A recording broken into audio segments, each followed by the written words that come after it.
West Godavari అమ్మమ్మ వంటల video అండి. ఇదిగోండి మా బుడ్డోడికి పెసరపప్పు, బియ్యము, క్యారెట్ కుక్కర్లో పెట్టానండి. దానికి సరిపడి నీళ్ళు పోసాను. అది ఏం చేస్తానంటే మిక్సీలో ఒకే ఒక చుట్టి కొంచెం ఉప్పేసి నెయ్యేసి వాడికి తినిపించేసాను. ఈ ప్రపంచంలో టఫ్ అయిన పని ఏదైనా ఉంటే పిల్లలకి అన్నం పెట్టడండి. నాకు ప్రాణం ఉంది. 1 అవర్ వాడితో సరిపోతుంది.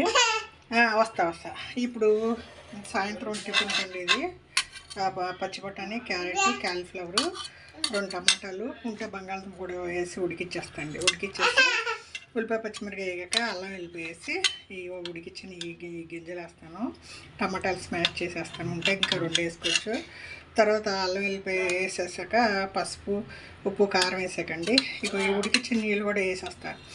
తర్వాత కొంచెం కొబ్బరి కొట్టేస్తా, కొంచెం గరం మసాలా వేస్తా. తాలింపులో వచ్చి సోంపు, బిర్యానీ ఆకు లాంటివి వేసుకుంటే కుర్మా బాగుంటుందండి.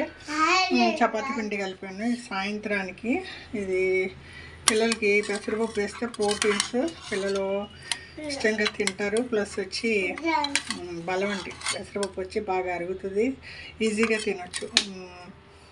ఇది పిల్లల కోసం అండి. ఇది సాయంత్రం కుర్మాకి. ఈ ఉల్లిపాయ పచ్చిమిరకాయ కట్ చేసి ఇవన్నీ తాలింపులు వేసుకుని అల్లం వెల్లిపాయ పొడి మసాలా కొబ్బరి వేసుకుని కొత్తిమీర వేసుకుంటే కుర్మా రెడీ అయిపోతుంది.